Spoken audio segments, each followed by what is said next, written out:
Good morning, everyone, and I think I can still say Happy New Year. Welcome to the first of our webinars for 2021 from the Employment Group. And looking ahead, it's certainly going to be a busy year for employers and for HR as we grapple with lockdown restrictions, economic uncertainty, and also Brexit being thrown into the mix as well. The webinar today is really looking at some key HR trends that we're seeing within our group, certainly advice that we're giving to our clients, and also an opportunity for us to share with you some of the HR and leadership training programs that we've got coming up over the coming months. As ever, thank you so much to the numbers of people who've joined us live this morning. Thank you so much. And also we will be popping up a YouTube link as well. So thank you and hello to all those that are watching again. As ever, as well as being live, this is an overview discussion. So we will be covering things sort of in high level detail, and it's not intended to be a substitute for taking specific legal advice. Unfortunately, Helen Goss can't join us today, but I am thrilled to be joined by the newest member of our team, and that's Chris Harber. And Chris joins us as our new head of immigration to really drive forward and spearhead the work that we've been doing in this area for many years. So Chris, welcome. Welcome to the team. Welcome to Boyce Turner, and being very much thrown into the deep end by your first live webinar in your first month. So Chris, just give us a bit of background, if you would, please. Hi everyone, nice to see you all. So yeah, this is my third week with Boyce Turner. It's all going very, very well so far. So I've been in the immigration industry for just over 7 years now. I started out with the Home Office in a couple of different roles, and then I moved into the private sector with Ernst & Young a few years ago. Most recently, I've been heading up the immigration function for a global IT company. And we've done a sort of fair bit of work around sort of practice development and really help building their system. So I'm really hoping to take a lot of the in-house experience that I've got over the last couple of years and put that back into working with clients. So yeah, really looking forward to get stuck into it. And what sorts of work, Chris, have you got planned, or what have you been doing, since you joined us? So biggest thing really is going to be sponsor license. Application and management, really, and all the various compliance aspects that go along with that. So for our existing clients and for new clients as well, being able to hire from outside the UK is going to be critical over the next few years. So a lot of companies will already have their licenses, and there's ongoing management and compliance work that you need to do with those. But for a huge amount of companies, our own analysis says that it's about 900,000 companies in the UK need to apply for a license at some point in order to be able to meet their staffing requirements over the next few years. So there's going to be a huge amount of work around sponsor license applications and management.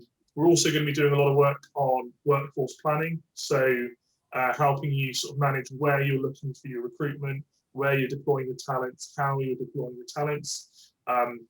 Right to work check training and guidance. So we've already run training sessions with a couple of clients on how to run their right to work check programs. And then also as well, just the base level visa applications as well. So covering all breadth of categories in the UK, right way from skilled worker, ICT through to citizenship, permanent residency, all those sorts of categories. So yeah, big range of stuff we're working on.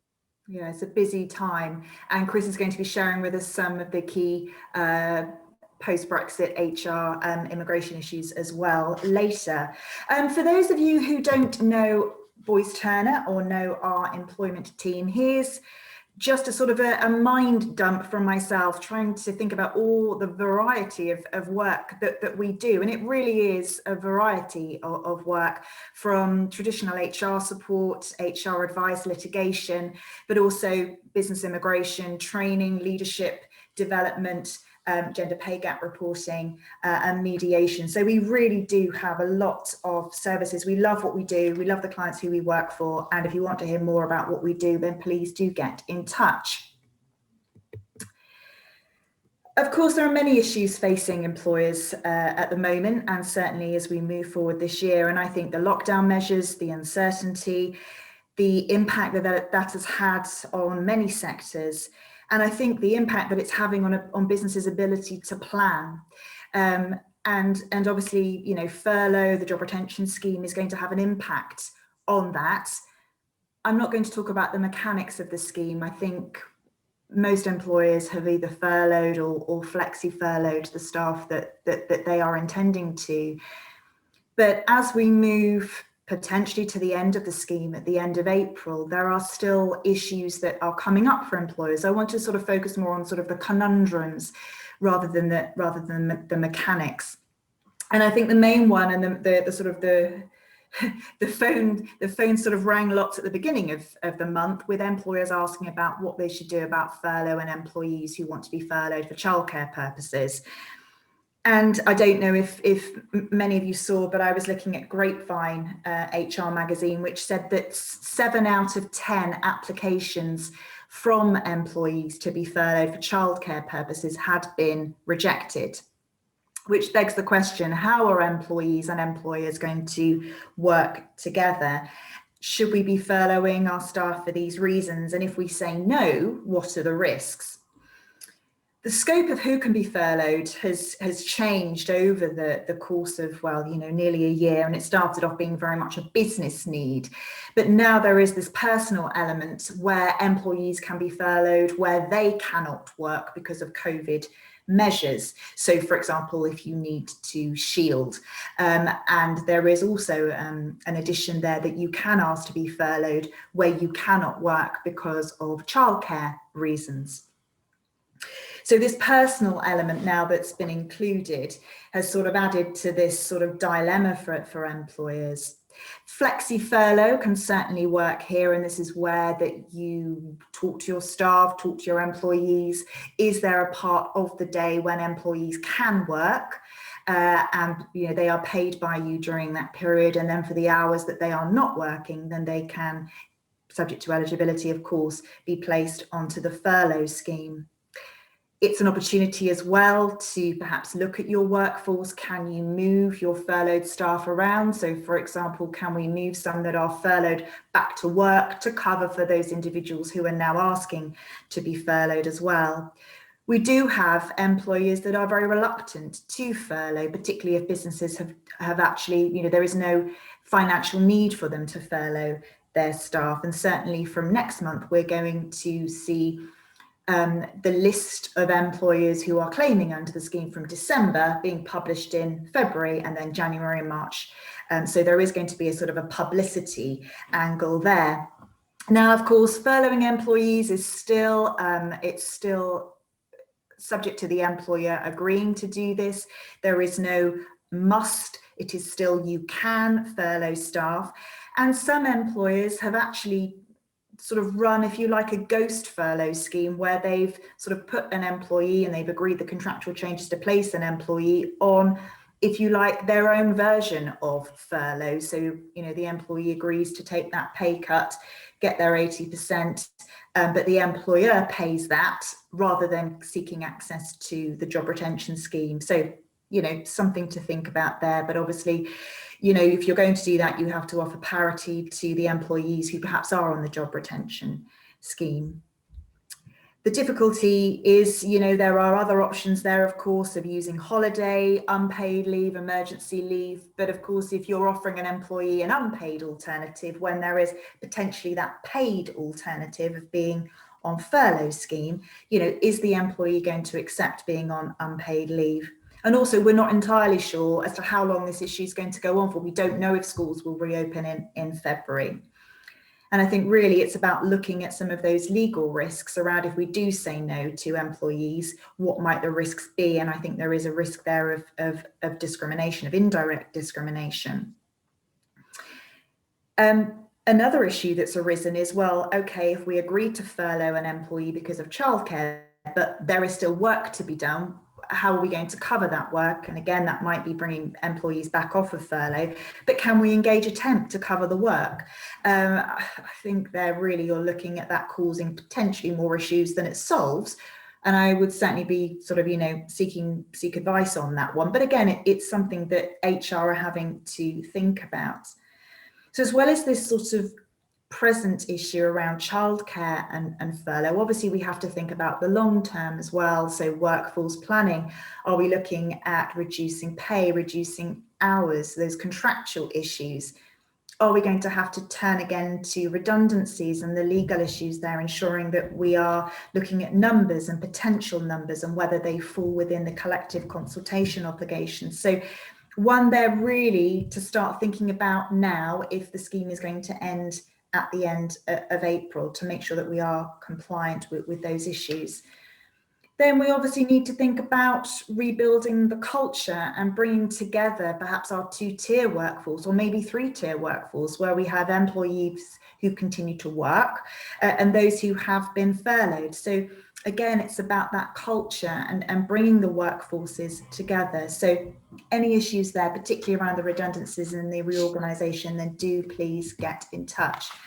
This was something that I picked up, and many others may have picked up at the weekend, concerning Pimlico plumbers that wanted to adopt this policy of no jab, no job in terms of the coronavirus vaccine. And it may be something that your business has perhaps thought about, maybe not so much in terms of mandatory vaccines, but perhaps in terms of testing.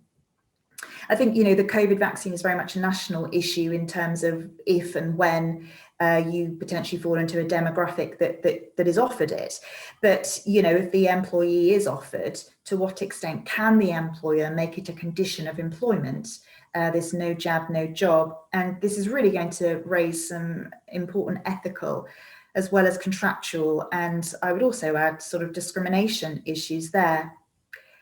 I think we must remember that even if you use testing or vaccinations, they are no substitute for following health and safety guidance and the COVID secure guidance as well. They don't negate the need to follow social distancing and hand washing and the other sort of measures that have been put in place.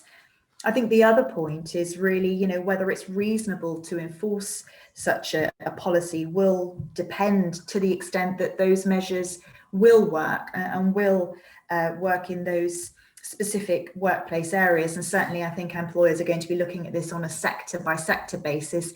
I was reading in the Sunday papers that the care sector have actually sought council's opinion as to whether they can force employees working in that sector to have the jab.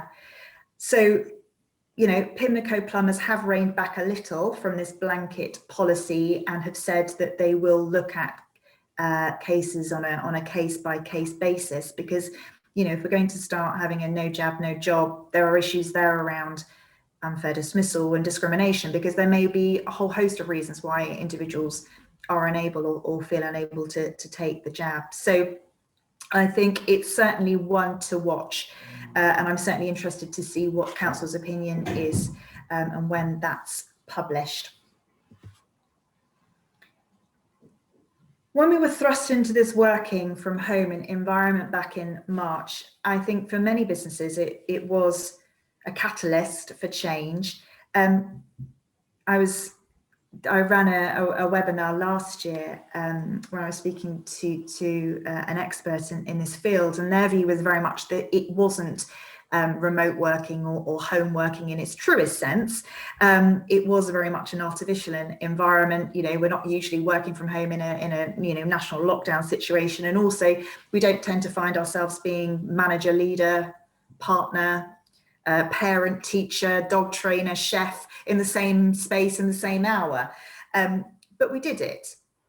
And I think now what I'm sensing is there is this opportunity for businesses to really take a step back and look ahead to see how they can make remote working and hybrid working work for their business for the longer term, both in terms of it being sustainable to your business, but also your people. It's about looking at creating those working environments that work for your people. It's about reflecting on the challenges and also reflecting with your people, but also your clients as well. What's worked, what hasn't worked. And reevaluating this working balance is also about health and safety, it's about wellbeing initiatives, and really looking at what are the challenges for businesses now in supporting your people's physical and mental well-being. What worked in the office may not work at home. So how can we create this working balance? And what I'm seeing is this sort of quest for flexibility of location has perhaps been achieved to a certain extent, but now we're looking ahead at how can we create that flexibility of time. So how can we move perhaps from working hours to maybe working outputs? So I see an HR trend and an HR theme for this year is really about how can HR help to create those right cultures and the right environment where your people can flourish in a more balanced way, with this idea of looking ahead with an eye to growth and success. And just to tell you, with this in mind, that I am running a virtual training course, a virtual mini masterclass, really looking at the issues around creating this working balance. We're virtual, we're live. It is a 90-minute high-level session, but it really is an opportunity for HR and your leaders to come together and discuss what's worked, what hasn't worked, really looking at sustainable growth and sustainable workplace productivity. So have a look out for that course, and I will send out the booking details, and I hope you can join us.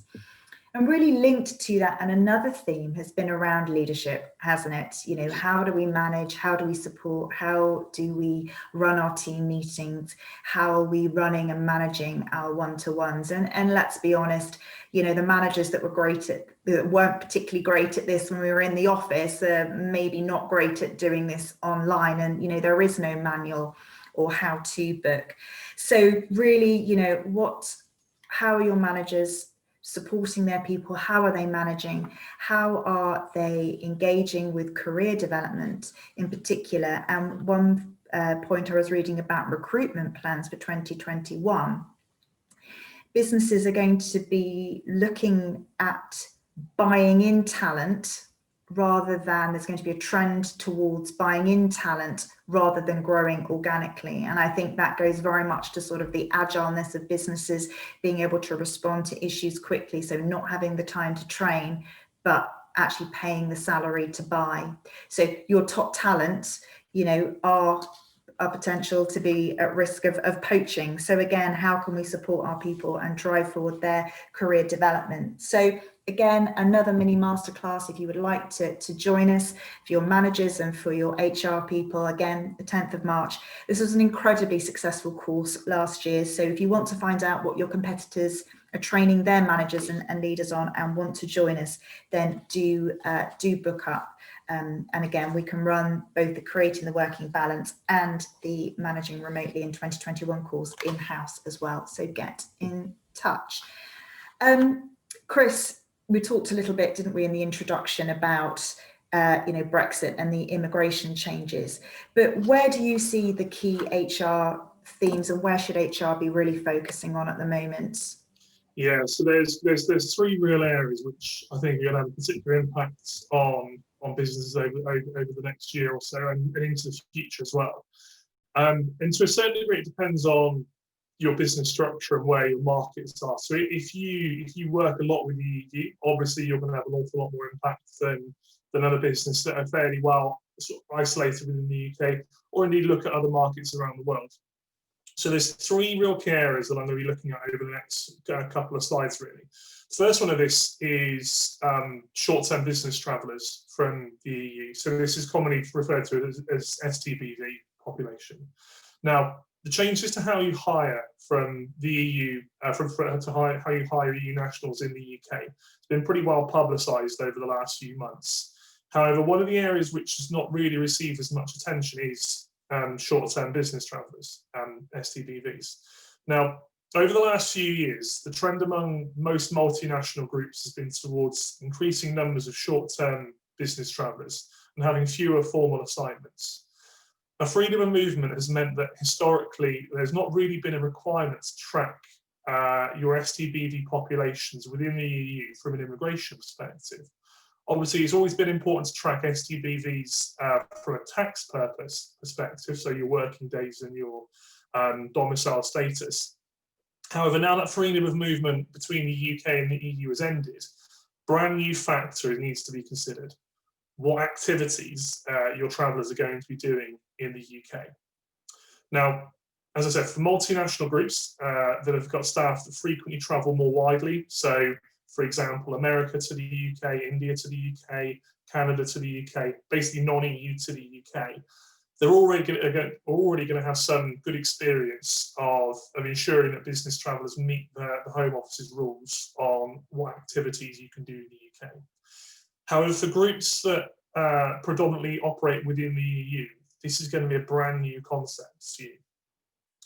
So a lot of businesses are going to need to start tracking a population they've never needed to track before. For smaller businesses, this is going to be easier to get to grips with. Lower volumes, you can look at things on a case-by-case basis. You've got a lot more awareness of where your staff are and what they're doing.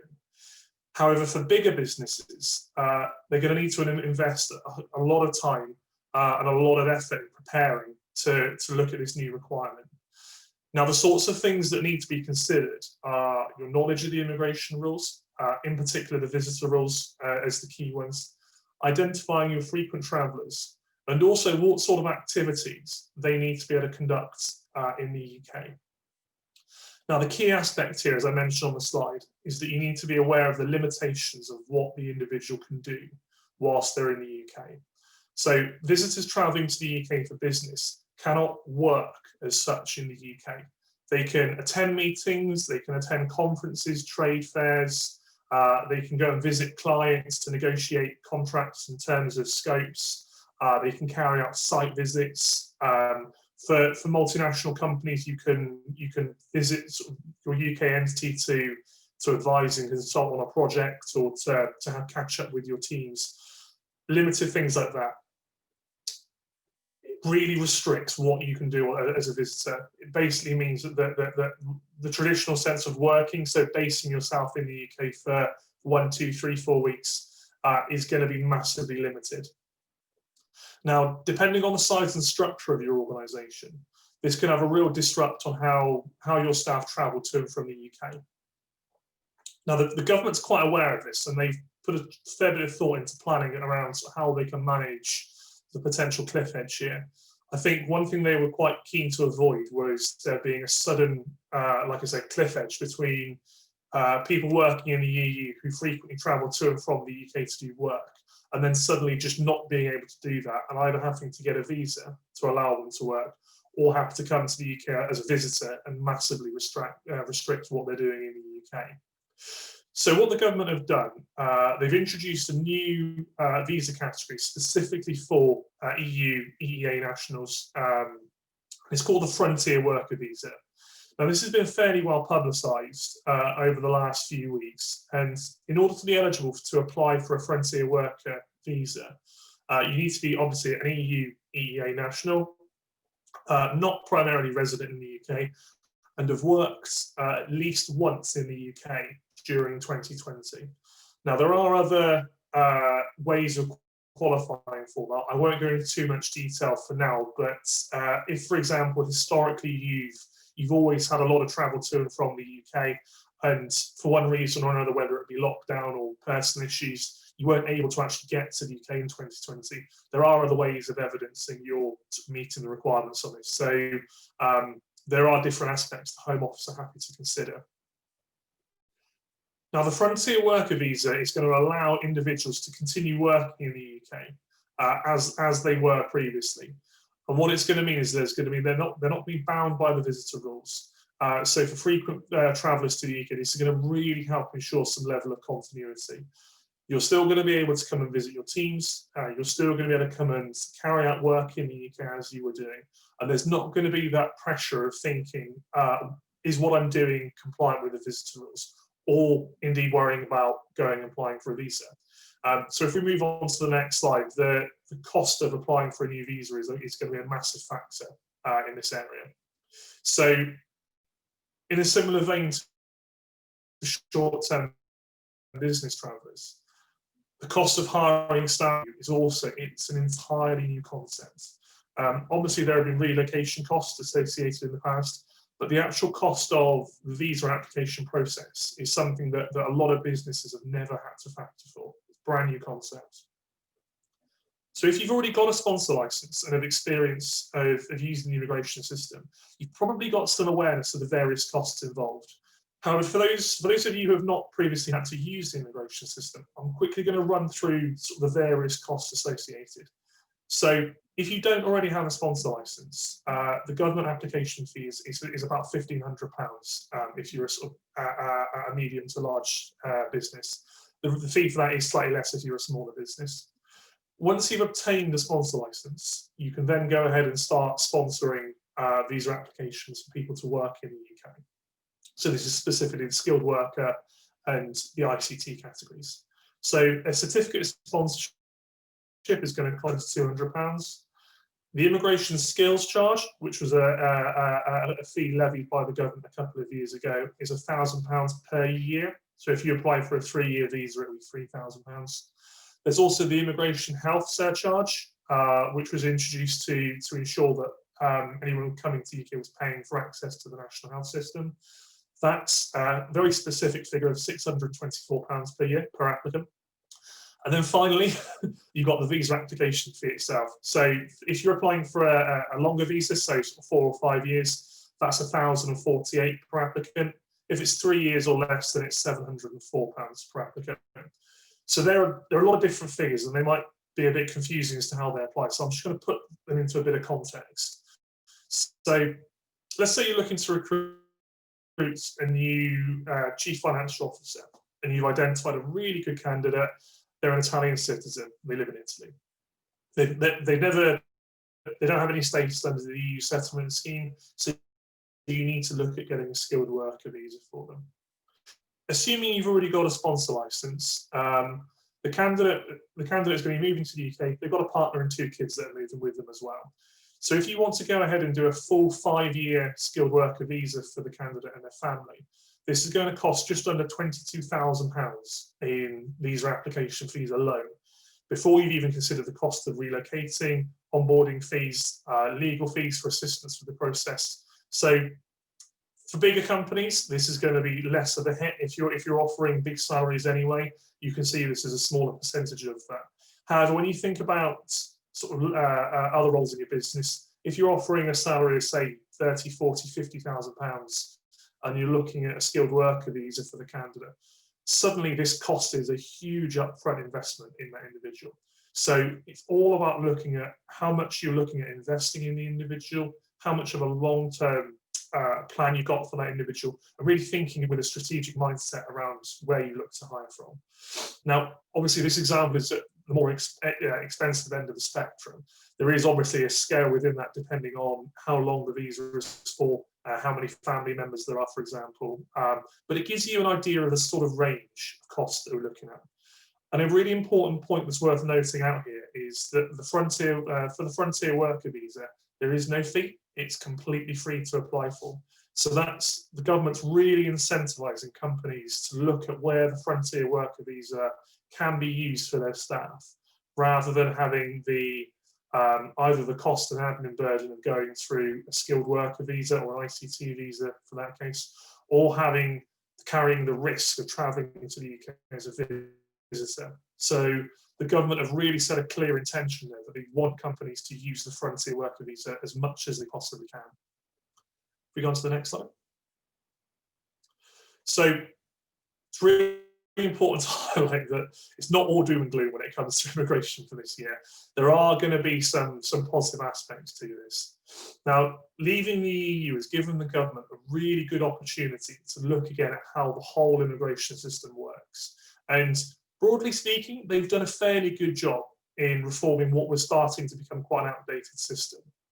So probably the biggest changes that they've made to what was called the Tier 2 general category is now the skilled worker category, but really represent the main crux of the change of focus and the government's priorities for the next few years. So the government have lowered the skill and salary thresholds. They've introduced tradable points in terms of how you meet the points threshold that's required. They've removed the annual cap on how many applicants can apply each year. And they've also removed the resident labour market test requirement, which is a really big plus point for a lot of companies. Now, this is a great opportunity for a business of all sizes, and I'm just going to look at some reasons why that is. So businesses that have already got mature global mobility programs can really use this opportunity to look again at how you best deploy your talent, and also allow more areas of the organisation to benefit from the opportunities that global mobility present. So with the lowering of skills and the lowering of the salary thresholds, you've got a significantly more types of roles that you can look overseas for. So if you know you've got a really tape you want to bring on board in the UK that previously didn't meet the requirements of either the ICT or the skilled worker category, you can now look at this as a real opportunity and looking at how you best deploy your talent around the globe. There's also significantly more scope for to sponsor individuals that work in lower skilled roles but have a really high value or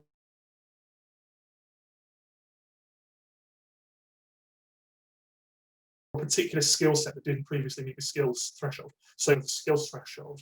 Previously, the government's threshold was what's called RQF level 6, which is basically a graduate type role.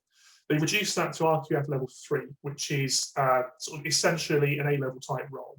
Doesn't mean you have to have an A-level to do it, but that's just the skill level that the government are pitching at. So a good few examples of the types of roles that you can now sponsor under a skilled worker category are things like aircraft technicians, systems administrators, draftsmen, graphics designers. So there's a huge amount of what you would consider to be quite sort of skilled, talented roles that previously weren't eligible under the old system, but now are.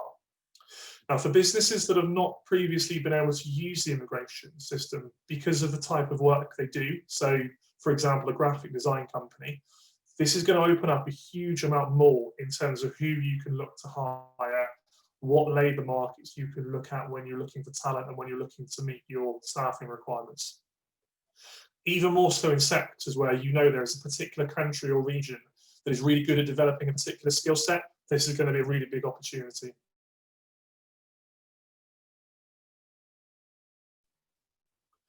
There's also significantly more scope for universities and also abroad as well. So by lowering the salary threshold, companies are no longer forced into having to offer higher initial salaries than they ordinarily would on their graduate programs for non-British nationals who need sponsorship to work in the UK. So the range of graduates that you can look at has gone up significantly. So, for example, if you had a graduate program where the salary you would normally offer would be £26,000, £27,000 a year, under the old system, that priced you out of the Tier 2 general category. However, with the new system, that then means that if that's your sort of competitive rate for your graduate program, you can now look at bringing in graduates because of that reduction in salary level. The introduction of tradable points also offers even more flexibility, as this allows even more scope to bring in bright young talents who are right at the start of their career and who might not be able to command the sorts of salaries that more experienced individuals are going to have.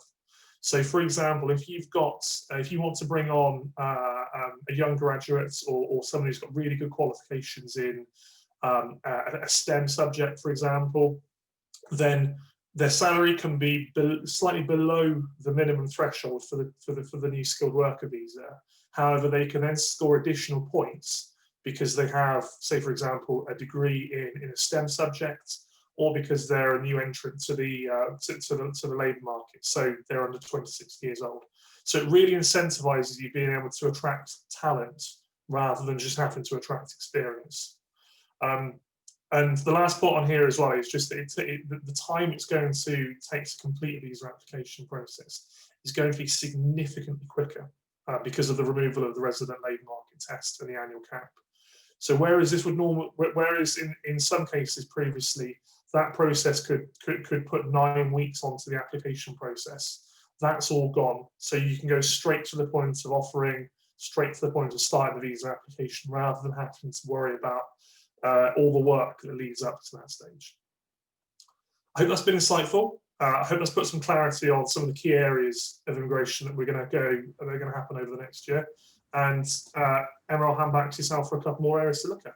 Thanks, Chris. And I think you're right to sort of focus on those opportunities and the positives that the new system brings. And certainly from experience of advising on this area, many years ago, the removal of the resident, labour market test. I mean, that used to cause an absolute headache for employers. But I think, the key thing is really sponsorship license, so important. And once you've got it, even if you think you don't need it now, you will do. Probably going to need it.